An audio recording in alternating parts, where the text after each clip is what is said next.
বিআইটিএমে এসছি। এখানের একটুখানি বোট বা নৌকা আগেকার যুগ থেকে এখনকার যুগে কীরকমভাবে তার পরিবর্তন হয়েছে সেইটা দেখানো হচ্ছে। আমি একটু একটু দেখাচ্ছি। এই যে যেটা দেখছেন সেটা হচ্ছে মালদ্বীপে ব্যবহৃত ডিঙি নৌকা। এই নৌকাটা হচ্ছে মুর্শিদাবাদের প্রমুখ নৌকা, পরিন্দা বলা হয়ে থাকে।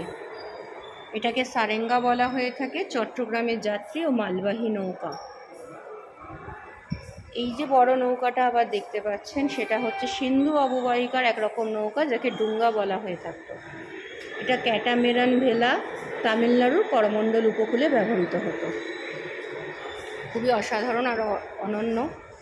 এখানে দুটো রোয়িং নৌকা দেখতে পাওয়া যাচ্ছে, ছোট ক্যামারনের মতন ব্যবহার হতো। উপরেরটা আমরা দেখতে পাচ্ছি সিন্ধু অববাহিকায় যাত্রীবাহী নৌকা, এরও নাম সারাঙ্গা। এটা বাংলাদেশের খুলনাতে এই নৌকাগুলো ব্যবহার করা হতো, এদেরকে খেয়া বলা হয়ে থাকে। আর আরেকটা বড়, এটাকেও সারাঙ্গার যমুনা উপকূলে ব্যবহৃত হয়ে থাকে। ভারতীয় রাজাদের প্রমোত্তরী ছিল, একদম সাজানো গোছানো সুন্দর একটা বড় নৌকা। অনেক লোক এগুলোকে নিয়ে যেত। এটাকে প্রমোত্তরণী বলা হয়। ঊনবিংশ শতাব্দীর হুগলি নদীর নৌকা, একে গ্রিন হাউস বা গ্রিন রঙের বাড়ি বলা হতো। ইস্ট ইন্ডিয়া কোম্পানির এটা হচ্ছে যুদ্ধ জাহাজ। যুদ্ধের সময় এরকম ইউরোপিয়ান যে নৌকাগুলো সেগুলোর একটা নিদর্শন আপনাদের সামনে তুলে ধরলাম। আর বিআইটিএমে আছে আরেক রকমের নৌকা, গহনা নৌকা।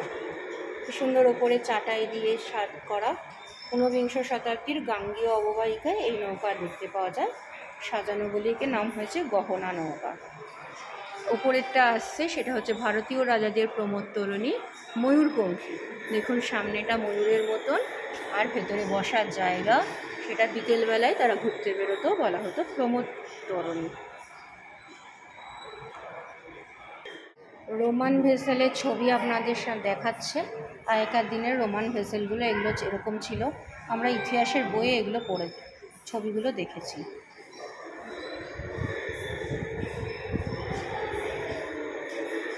আছে ক্যানোয় বা ক্যানু, মানুষ চালিত নৌকা, সেইগুলো এখানে ছবি আকারে। নিউক্লিয়ার পাওয়ার শিপ এখানে আমরা দেখতে পাচ্ছি। First ship power by the international combination engine Selandia. এটা Robert Fulton North River steamboat. এটা নোয়াজ নৌকা। এটা হংকংয়ের সিঙ্গেল দেখা যাচ্ছে। এটা ভিস্কিন বিল্ট ইমপ্রেস শিপ আর oldest vessel of the world. একদম সবার পুরনো, ওয়ার্ল্ডে এরকম দেখতে পাওয়া যেত।